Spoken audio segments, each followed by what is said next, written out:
السلام عليكم ورحمة الله وبركاته. ان شاء الله تكونوا كامل بخير وعلى خير.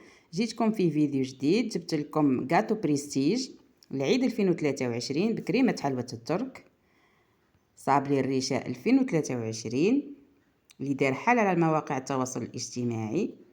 غاتو بزاف بنين، ان شاء الله تجربوه ويعجبكم.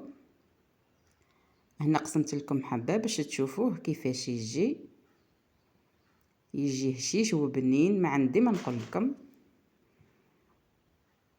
شوفوا كيفاش يجي هشيش.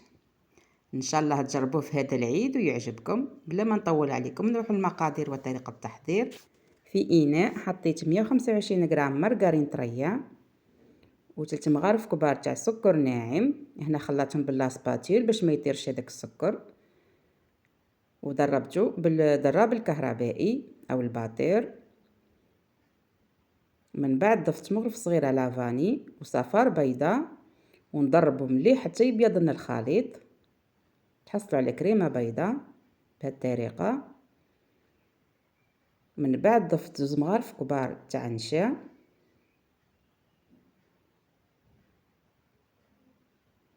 ومغرفه كبيره تاع كاكاو يكون بني،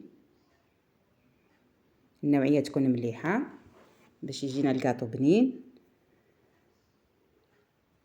نخلطو مليح. من بعد نبدا نضيف الفارينه بالتدريج.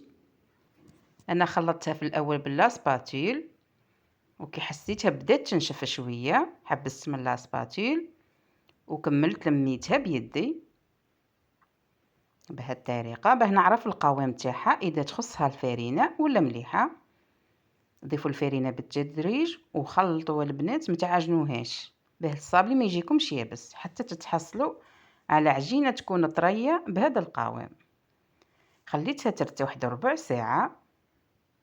من بعد رجعت ليها حطيتها فوق كيس بلاستيكي وغطيتها بجزء خلاف تاع الكيس وطرحتها على سمك ما يكونش خشين وما يكونش رقيق بزاف. من بعد جبت هذا الطابع وبديت نطبع به. ضغطوا مره واحده وهزوا، يعني ما تحركوش الطابع باه يجيكم الحبات كامل كيف كيف. شوفوا السمك تاعها كيفاش يكون، ما خشين بزاف ما رقيق بزاف. هنا العجينه اللي بقات لي نلموها برك ما نعجنوهاش. انا لميتها فقط بالكيس بهذه الطريقه وطرحتها بنفس السمك الاول.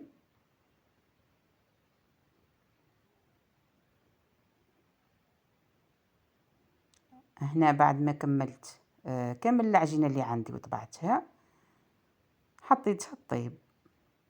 هنا طيب تاعها البنات ما تحمروهاش بزاف، تنشف برك ونحيوها. وبديت نخدم في الكريمه تاع الزبده. هذه كريمه الزبده بلا بيض. المكونات تاعها 50 غرام تاع مارغرين اوبلين طريه، 50 غرام حلوه الترك، مغرف كبيره سكر ناعم، مغرف كبيره طوفيا كراميل، ومغرف كبيره تاع كاوكاو محمص ومرحي رقيق. ونضربهم بالباطير مليح. هنا نسيت ما قلت لكمش على عطر الكراميل، حطوا نص مغرف صغيره على خاطر هذه كميه قليله ب50 غرام برك زبده او المارغرين. ونضربهم بالباطير مليح حتى يضاعف الحجم تاعها ونتحصلوا على كريمه بنينه. نحطوها في لابوش، نوجدوا طوفيا كراميل. هنا الصابلي ما طاب وبرد مليح. نبداو نحشيوه بالكريمه. هنا البنات كثروا الكريمه باه يجيكم الكاطو بنين. نعملوا بهذه الطريقه. خليو حفره في الوسط. نعمروها بطوفيا كراميل. من الافضل تستعملوا لابوش جوتابل، انا ما كانش عندي.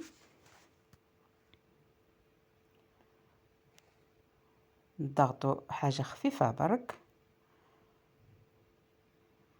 ونعدلوا الاطراف بهذه الطريقه. ان نستعمل موس صغير بظهر الموس. نعمروا هذوك الفراغات بالكريمه ونعدلوها مليح. باه تجينا الحبة متحوفة بهذه الطريقة. واللي تحب تستعمل الأصبع تاعها تستعمل. هنا نروحو للتزيين. هنا حنستعمل التزيين الريشة. هنا ذوبت شوكولا بالحليب وضفت لها كمية قليلة من الزيت. هنا عندي المول تاع الريشة، نعمروها بالشوكولا ونحطوها في الثلاجة يبرد. هنا بعد ما جمدت الشوكولا نحيوها من المول بهذه الطريقة. هنا الصابلي نسيت ما قلت لكمش، من بعد ما كملته حطيته في الثلاجة واحد الساعة حتى برد مليح. الكريم هذيك حكمت روحها. نبداو نكلاصيو فيه بالشوكولا بهذه الطريقة.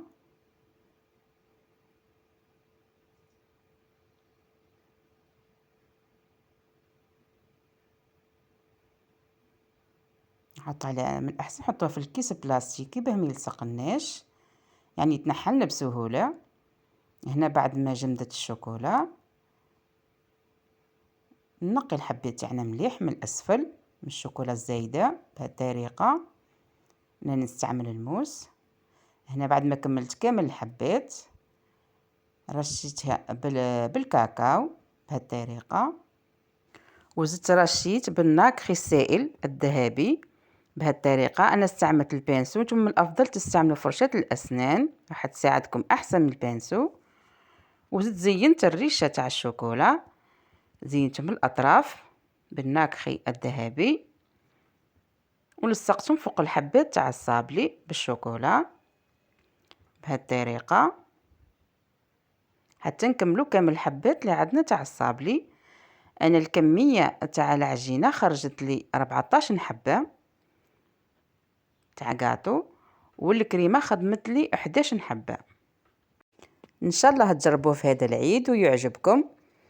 واذا عجبكم الفيديو البنات ديروا لي جيم واشتراك في قناتي احلام نور، ونتلاقاو في فيديو جديد ان شاء الله. مع السلامه.